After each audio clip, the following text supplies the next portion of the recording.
Welcome back to another Titan Esports interview, and we got a very special one lined up for today. My name is Faris, shoutcaster here at Titan Esports. And with the NACL OQ starting up and Titan Esports having their very own roster thrown into the mix, what better way than to interview some of the people involved in that? Welcome, Titan Esports Paragon ADC for this team, the team that they have in the OQs, and Coach XV. Gentlemen, thank you so much for joining me. How are we feeling today? Feeling good. Just chilling. Nothing going on, so. We're feeling great. Scrims are going well for sure.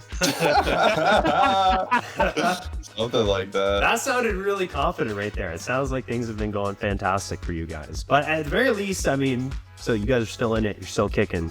And that's good. So we'll start with you, Paragon. Just for the people who might not know you as a player, just to get a little bit of information about who you are, you know, how long you've been playing League for, what's your peak rank, when did you first hit Challenger, that type of stuff. Give the people watching just a little bit of background about you.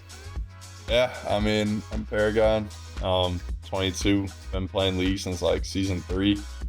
So I've been playing for quite a while. I think I first hit Challenger in like 2023 or something like that. I don't know. I didn't.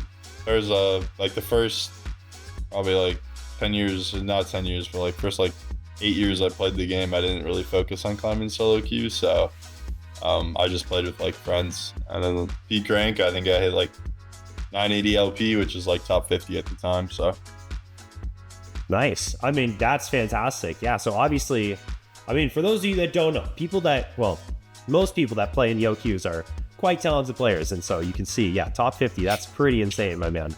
XV, let's talk about you now. You're the coach of this team. What's been your sort of competitive journey in League? How did you, leading up to this moment where you're coaching this Titan Esports roster, just for some background on you? I haven't coached as much nowadays in NA. I quit in 2021. So this is more so of a vibe with the boys yearly tradition, because I know the top laner and the jungler, and every year they somehow just manages to come at me when I'm in a busy time and DM, hey, you want to run it back? I'm like, sure. Then as soon as we met Paragon and the rest of the roster, it was just a vibes type team. Awesome. That's cool. So then go a little bit, and this is open to both of you, go a little bit more in depth with me about how the roster was assembled. How was it? Was it short notice? Was it just strung together? Obviously, you guys reached out to each other, and XV, you knew both Solidified and GFP. Did you guys have a say in who you wanted on the roster? Kind of break down to me how it all came together. My experience was I was kind of unsure if I was even going to play this OQs. I kind of tested around some rosters with me and support with some friends that I played with in the past, just for vibes. But then it was kind of decided that if I played support, it would be too big of a meme, and we would the games are just too unserious. So I was probably gonna end up coaching one of my friends' rosters. But I've been talking to Titan throughout the offseason to try to get a roster with him because I like playing with him.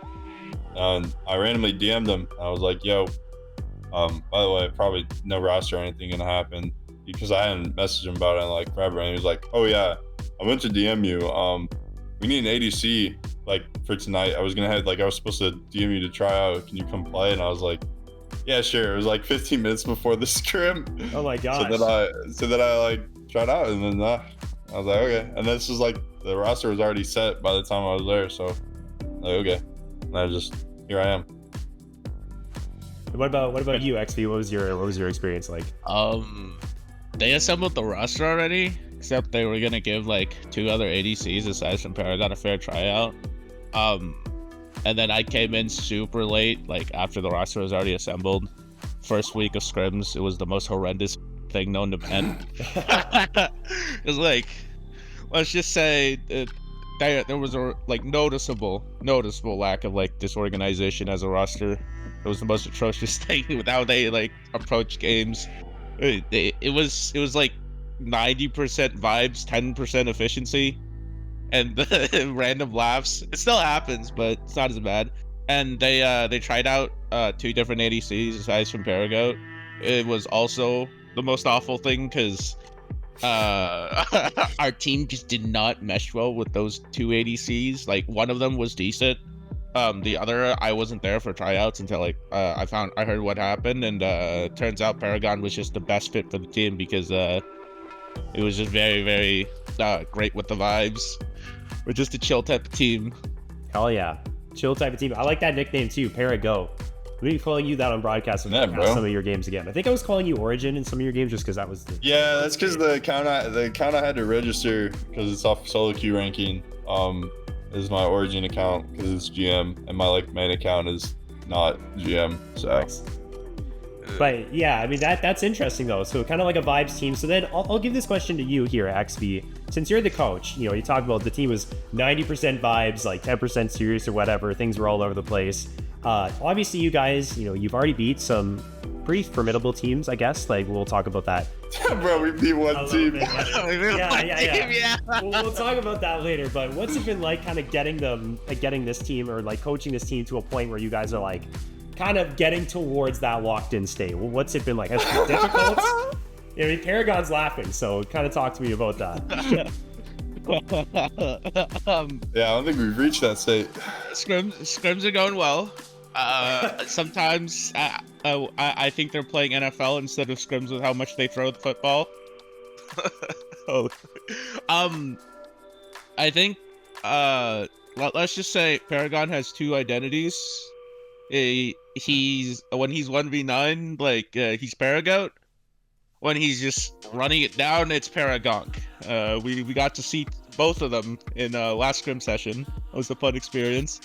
But I think the team right now, obviously we have glaring weaknesses, but that's for us to solve. And the way the team approaches scrims is a bit more like calm, because we don't really see losses as like actual losses. It's more about what can we take from those losses and how we're able to just move on to the next step, because it's kind of more of a focus, one game at a time. I mean, I didn't even expect us to completely like just dumpster the team that we did last Sunday. Yeah, nobody saw that coming, because it was literally the worst situation of the day. Like, I had an emergency and then I was just running draft in my car. Oh my gosh. Like, that's crazy. Here we are. It's like I was just watching. It's like, oh, they couldn't even hear me half the time for like game 2. But it ended well. We were just winging it for draft. And well, we'll just take a look at next week and we'll see how the results are. Hopefully it goes well. Yeah, I mean, that's some crazy lore right there. That's funny to kind of get that info there. Before we talk about, I guess, your games on Saturday, what are you guys' thoughts on the bracket? Obviously, this qualifier is a lot different than from what previous qualifiers have been. I know, Paragon, you've played in, I think, three previous qualifiers with Clown Gaming, Maelstrom Esports. What are both of your takes on this 64-team bracket versus the way things worked evolved with the Swiss stage, the GSL stage, the knockouts, all that? Do you like it better? Do you think it's good, or what are your thoughts? I mean, it's pretty fun, if I'm being honest. I kind of like the double elim just off the rip type of bracket. I mean, it's kind of lame with like seeding being solo queue rank, because you get some pretty bad teams like that are high seeded. Let's just say there's a specific team in like the top 6 that just definitely was not a top 6 team. But yeah, so it's like match 1, it's like, oh yeah, we play this like dog masters team, just completely easy. And then game 2, it's like, okay, now we play like a real team. But no, it's fun. I like having like the loser bracket and all that. I mean, we kind of lucked out. I think our side of the bracket and losers is way easier than the bottom side, so. I mean, near airport beat Silvers.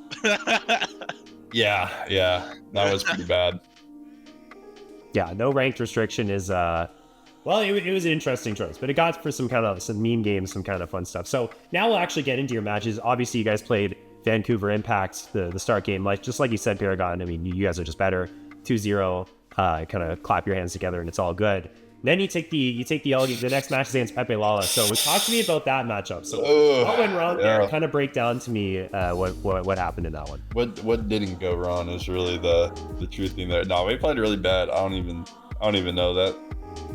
Our let's just say we're not a scrim team. All right. And leading up to the week, the scrims were not ideal. So yeah, I don't know. I just think we played really bad. We were still kind of figuring out what we wanted to even do in draft. So it's just a combination of just everything that could go wrong went wrong, and then we played bad on top of that. So it was not ideal. I think we made them look better than they are. Okay, what about you, XP?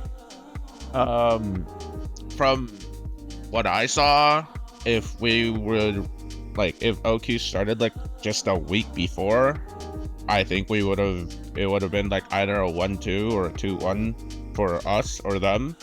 It's just let's just say that week we had it was so bad. I think we won a single game. it was a confidence destroyer because we scrimmed some very tough opponents. We scrimmed a couple good teams, and then one team we scrimmed was not really that good, and the scrim set versus them we didn't really do good, so that just made us feel even worse. Add that with outside factors affecting other team members, it did not go well, and I think that showed that it was more of a confidence-based thing, because I think if they play to their actual potential and confidence levels they did, we'd be in a good spot. But game day happens, and there's nerves, there's other different factors that lead to this, but I think that was just atrocious. It was sending your kids to ride a bike and then watching that bike somehow get hit by multiple cars and burn. Okay. I mean, there you go. That's the analogy that really paints the picture. So, that's kind of just a thing in esports, sports in general. So a bit of a discouraging end to Saturday, but then you're heading into Sunday. Again, you guys have already touched on this against Takuma, a team a lot of teams that kind of had high ratings on, and I won't be fake. I won't fake front. I had Akuma as the favorite when I was casting this game. I was like, Akuma's probably going to be the ones to take this. A lot of people were saying... I think everybody did. Yeah, people were saying this Akuma top side is one of the best in the tournament, definitely up there. So you guys ended up grabbing the win. You were drafting from inside of your car. Obviously, how did you guys feel about that? How did it play out based on your expectations? That game one finish was crazy. Just give me your thoughts on that matchup. Well, night before, I DM'd my support, and I was like, yo, we kind of have to shit on their bot lane. Yeah. Otherwise, we're cooked, because there's I like Draxter. Draxter's a cool dude. I like Gito. Gito's a cool dude, but Draxter ADC is just not too real. You know what I'm saying? I think I'm a human, so I think I can beat that. And then also dude, our spirits were so down after the Pepe Lala game. It was I thought we were so cooked. I had no confidence going into the games. I DM my support. I was I'm gonna be wrong. Probably gonna lose. We gotta do something crazy bot. We gotta take over. We gotta change how we're drafting, so we can get better matchups in ball lane, this type of thing. And then I sent a doomered meme message at 7 a.m. and was yeah, in my dream I prophesized this win to kind of hopefully lift the spirits of the team. I had no true intention behind, I had no belief that we were actually gonna win, but I sent this message as a meme to try and lift the spirits, and then we just won. So it was oh, well, maybe it helps. I think game one was really weird. I don't know, it was just a weird game. I think we got a bit dizzy in the early game, and then we played one good team fight, and I think after that team fight it was just oh, we just kind of win, at least in our minds. And I think once we front doored them, we it was just it was a confidence booster, because it was oh, a lot of people think this team's topside and their macro is going to be crazy. That's they're losing to a front door, so it's winnable. What about you, XV? Agree? Anything else to add there? Game one was some god level shot calling from red side. It was like watching one of the old 2021 Dom 1 matches where the enemy team just tries to overextend for an objective when their inhib's open, and it's just like, it's the most classic move, end the goddamn game. Like I said, I had a big emergency that day, so I was in the car running draft for both games. And I think the drafts and the planning went fine, because the players had the champs that they were really good on. Like, we can play obviously more different styles, but I think in game 1 we had a game where I'm expecting, because like it's Porsche, right? Like TC Porsche on Rumble is just, it's his most well-known champ. He's gonna run the Rift, but if we have certain like champs, it's NA. Like they can't really end the game. They don't know how to end properly, and it showed. It was pretty clear, because you saw how they played macro-wise, and even though we were down a bunch of gold, the comp still felt playable, at least to the players. Yeah, I kind of felt that as well. It's like the game 1, we were talking about it on the broadcast. It's like, it was a really solid, team fighting, scaling composition for Titan. The Akuma early game, they were just really making quick plays, getting a huge gold lead through all the objectives they were taking, yada yada yada. And then it's just like, late game kind of fell apart. You guys clutched up, and then they had the kind of that awkward composition in game number 2. You guys capitalized and you grabbed the 2-0. So that, hey, there is your guys' confidence maybe a little bit back. Now going into a match against Zero Animosity next, that will be this Saturday. I think now, this time, kind of switching gears, and I think this, I think everyone else probably thinks this as well. You guys are definitely the favorites. So what are your thoughts on Zero Animosity? Just touch on that for a little bit. I mean, I don't even, I want to say, oh yeah, I'm feeling good, all this, but who fucking knows? At this point, like who knows what's happening? It's like March Madness. we're flipping scrims. It's like we can have a close set against a red note, and then we can go get clapped by like a GM Master team. So who knows? We'll see what happens. I guess like day of, like what type of team shows up. I mean, I'm feeling confident going in. I think we're kind of hitting our stride right now, and I think, if we get like certain picks, it's just like, I feel like we're always gonna win. Like, I feel like if Titan's on Azir, it's like, yeah, we're like, there's at least like no matter how doomed the game looks, there's a good chance we can still win, because he's just 1v9 on the champion. So, I don't want to say too concerned, but I'm feeling good. Feeling pretty good about this compared to the Akuma one. As long as we don't see GFP on Bessa, I think we're fine. Yeah. If GFP just keeps smiting the way he does, he outsmited well for an entire series, which is pretty hilarious. Yeah, that was. I remember that. That was insane. Unk really stole the Baron. Yeah, Unk had to clutch up. He had to show the youngin how it's done. That's crazy. And so there's been some like tweets that people have been saying about how, the older you get, the reflexes don't actually kind of decline that much. So he's showing out for the young. He's kind of proven that that's actually it's actually true. Yeah, he's representing the Master Elo with that one. Hell yeah. So, okay, and I guess this is just something I'm curious about for you, Paragon, here, just because there's the unique thing about this OQ on top of many other things. There's, Near Airport is in the mix, all these really popular personalities like Doublelift, historic pro players in the scene, names like TF Blade. If Near Airport somehow loses to UC Irvine, which not a lot of people expect that to happen, and you guys do beat Zero Animosity, the matchup will be Titan Esports against Near Airport. Has that thought about playing against Doublelift, playing against these big players crossed your mind at all, or have you kind of just pushed it to the side and just focused on what's in front of you? I'm not gonna line. I'm pretty confident we'll play UCI. Yeah. But, I would rather play UCI not because like it would be like people would have him as like an easier opponent or whatever. Like, obviously, if UCI beats Near Airport, it would mean that UCI isn't the easier opponent. Yeah. But no, I just want to play UCI because I'm friends with Danny and Curling, so it'd just be fun to play them. I don't know. If I played Doublelift and all them, it is what it is. I'm not like, it'd be cool.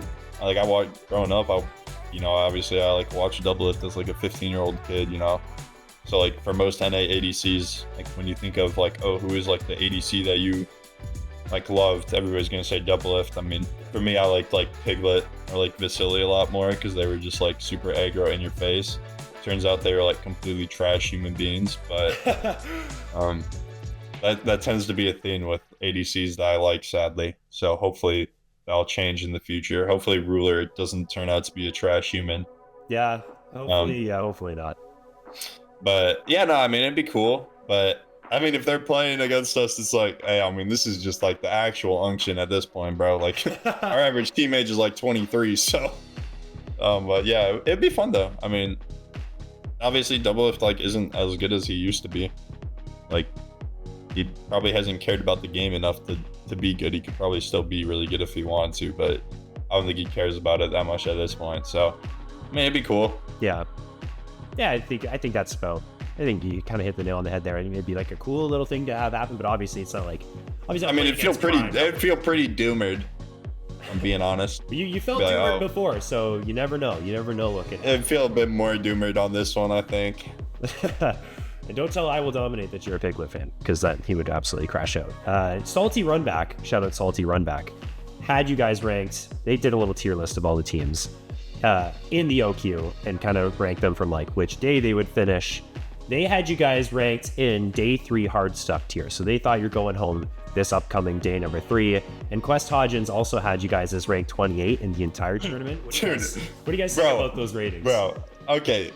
Quest just hates me, bro. Like, this guy has something against every team I'm on or something, bro. Like, I'm always like 26 seed or like I'm always in the 20 seed. I think I averaged like 26 seed. I was like 26 seed twice on Clown. I was like 25 seed on Maelstrom or something. Every single time I'm like top 16, top 12. Like, bro, come on. Like, give me something here, you know?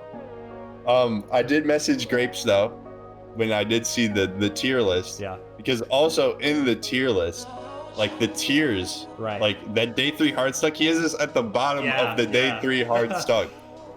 And like I messaged Sam that, and I did like the MJ thing of like it became personal with me. Like, come on, bro, put some respect on our names. Like, are we seriously worse than? Hold up, let me pull up the list. I don't even like next level esports. You know, like, come on, bro. Like, we just like put some respect on our names, man. You know. I mean, it do be like that. Like, I mean, to be fair, like our bracket, like I mean, I don't want to say we got lucky, but I mean, I don't think our day 3 is too tough. So I think we can pull up the ranking buster or whatever. Yeah. And hit day 4. Yeah. So yeah, exactly. Well, you kind of echo the same thing that Paragon said. XV. Yeah. Yeah. Well, we'll see. Like, I'm pretty sure we're a game day team. We're not really like a scrim game team, but hey, Carmine Core won with like, what do you call it? Almost subpar win rate in scrims, and then they completely dumped G2 after getting 1-4'd by G2 in scrims. So, yeah. I think we'll be fine. I mean, Waynestown hit top 8 with like a 25% scrim win rate, so just gotta show up when it matters. Fake. Right? It's fake. Not wrong. Yeah. Scrims don't matter. It's about the vibes. That and White Boy winner. Yeah, yeah, and that's actually something I was gonna touch on here. Paragon, explain the White Boy winner for those that might not know. I saw you tweet. I mean, what is the White Boy winner, man? Give us the. I'm getting reports it might even be a White Boy spring and summer. So you might have to stay tuned on that. I mean, Coulter's hopping on as well, so you know, kind of you know, keep your eyes out on that one. I mean, dude, it was just, you know, White Boys were hitting a generational run, you know, during winter here. I mean, Austin Reeves dropped like 45. Cooper DeJean got a pick 6 in the Super Bowl. Like, shit, it might be time, you know. Yeah, maybe. Yep, Paragon and friends here on Titan Esports, they break the salty runback Quest Hodgins rankings and get to day 4, get to final weekend. I mean, they had Akuma at final weekend. You guys took them down, so. I mean, already they got to put respect on your name at this point. So it'll lead me to one of my like last questions here is what do you guys think, like memes aside, is the full potential of this Titan roster? All you guys are hitting, you guys are playing like the goats that you are. What do you guys think your ceiling can be? What is final weekend? Is that day 6 and 7? It's week 3. Or yeah, it's week 3. Or day 5, day 5 and 6. Yeah. Because you guys are lower bracket, you'll have to go all the way and play a couple more games. The top 2 from winter bracket qualify. Oh, if we made day 5, bracket plays day 6, but you guys will have to play. To be honest, I mean, I think we could make final weekend potentially. Because I think we can beat UCI, and then we'd probably play Wayne on day 4. I would assume. Maybe it wouldn't be Wayne. It could be like Fisher College or something. But I think either or, that's like a winnable matchup. So I think we could win that. And then, I mean, we'd probably play the loser of C60, which is Galaxy Gaming probably. And no, I'm actually going with Dorado. It's going to be Dorado Gaming, and AMI. Yeah, my boys on Dorado are winning. They got to avenge Gabex. I mean, I think we could make final weekend. How about you? I don't think we're promoting, but I think we can though. Depends. Like, are we gonna get our alter egos? Do we get Paragon or Paragon? Do we get Michael Myerson to support or Gardo Myers? Yeah, exactly. I mean, yeah, keep going. And there's also the Titan alter ego. It's like Titan expelled. It's spelled like TIGHTEN, like Tighten up. Yeah, so, I mean, it's hard to say because I think I wouldn't be surprised if we went out like day 3, or I wouldn't be surprised if we went out final weekend. Like, we're a D20 team, you know. Like, if we land on a D20, we'll start running it, you know. You gotta spin the wheel and lock in. You guys gotta lock in with guys. You clutched up on Sunday there. We'll see if you can continue that run. Zero Animosity is next. And yeah, we'll be cheering for you, man. And we'll be paying attention, seeing how well you do. Before we kind of close the interview here, I'll just open the floor for you two both to give your shout outs, teammates, the coaches, family, whoever you want. Give some shout outs here and any of them that you want. Yeah, shout out the team. I mean, obviously we clutched up for, kept it alive. Vibes are up. Yes, sir. So shout out the team. Hopefully vibes stay up for the weekend and everything goes good. Shout out, I guess, the people in the Twitch chat that say stuff about us. So yeah, that's about it. Next B. Well, obviously, shout out to the team and shout out to the coaching staff in particular. Shout out the coaching staff. These guys, these guys, I feel bad for them, bro. It's like, damn, you guys could be like doing this with, better players. But hey, they could be getting paid. But they only came because I asked them to. We assembled the Avengers just for this sole purpose of like a one-time run every year. And obviously shout out to our manager.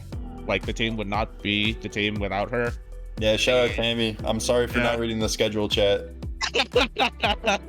And then obviously shout out to the players. I think they work very hard considering the time limit that they're given. I know certain teams are like dropping 2 scrim sets a day. They're trying to go full LCS. Yeah, I'm gonna be real. Some of these teams they're playing like elite, like playing like a scrim a day, all this. Like, dude, I work nights, bro.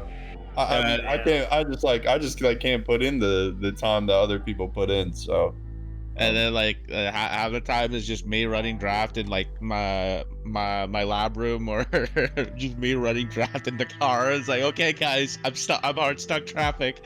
We gotta figure this out. And then obviously shout out to the org for taking us in. Or else we'd just be some random bad solo queued group name. Yeah, we'd be probably named White Boy Winner, bro, or Paragon's AA group. Hey, we also and then obviously shout out to our subs, because they do a really good job of just showing up and helping around the scrims. And let's just say if we ever do put any of our subs in, it ain't just white boy winter. It's gonna be white boy spring and white boy summer. Hell yeah. Stay tuned for that. Yeah, because that's brewing. That's OT dubs, as we would say. Thanks so much, guys, for taking the time to be here for this interview. Thanks for having us. Thank you. That was Titan Esports 80 carry Paragon, otherwise known now that I know as Paragoat, and Coach XV ahead of week number 2 of the NACL Open qualifiers here in 2025. A matchup against Zero Animosity this Saturday. That'll be streamed on Titan Esports. Definitely tune into that, see how these boys do in their qualifier, cheer them on, all that good stuff. That's going to wrap it up for this interview. I'm Faris. Thank you so much for watching, and we'll see you in the next one.